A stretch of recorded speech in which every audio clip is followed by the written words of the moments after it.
रात गहरी थी और जंगल में सन्नाटा ऐसा कि सांस लेने की आवाज भी गूंजती थी।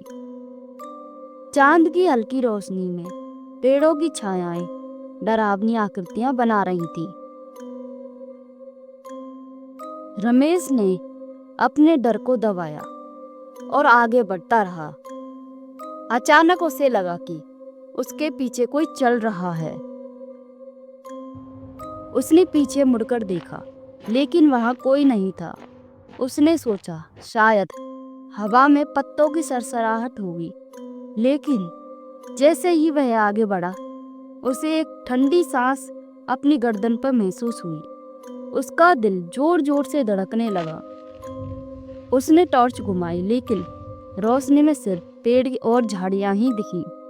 कुछ कदम और चलने के बाद उसे एक पुराना मंदिर टूटा फूटा दिखा।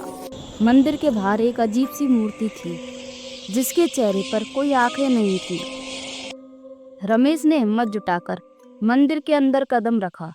वहां दीवारों पर अजीब से चित्र बने थे, लोगों के चेहरों से निकलता खून, एक काला साया जो उन्हें निगल रहा था।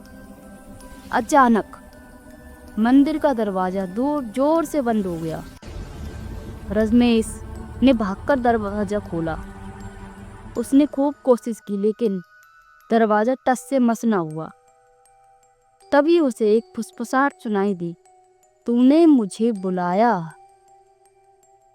आवाज इतनी ठंडी थी कि रमेश की रीढ़ की हड्डी में भी सिहरन सी दौड़ गई। उसने टॉर्च ऊपर की और सामने एक काला साया खड़ा था। उसकी आंखें नहीं थी, बस दो गहरे गड्ढे, जिसमें से अजीब सा धुआं निकल रहा था।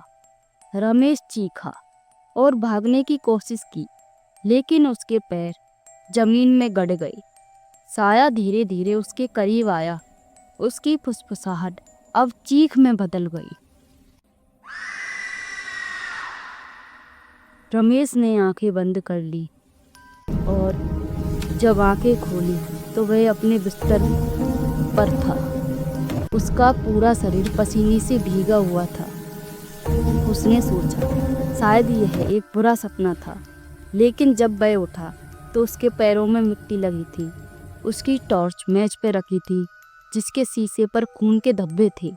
रमेश का दिल बैठ गया। उसने कमरे की ओर देखा और वहां कोने में वही साया खड़ा था, जो अब भी मुस्कुरा रहा था। उसके बाद रमेश को फिर कभी गांव में नहीं देखा गया। गांव वाले कहते हैं साया उसे अपने साथ ले गया। आज भी जब रात गहरी होती है, काला पानी के जंगल से फुसफुसाहट की आवाजें आती हैं और जो लोग जंगल के करीब जाते हैं वो लौटकर कभी नहीं आते। क्या तुम रात में जंगल जाने की हिम्मत करोगे?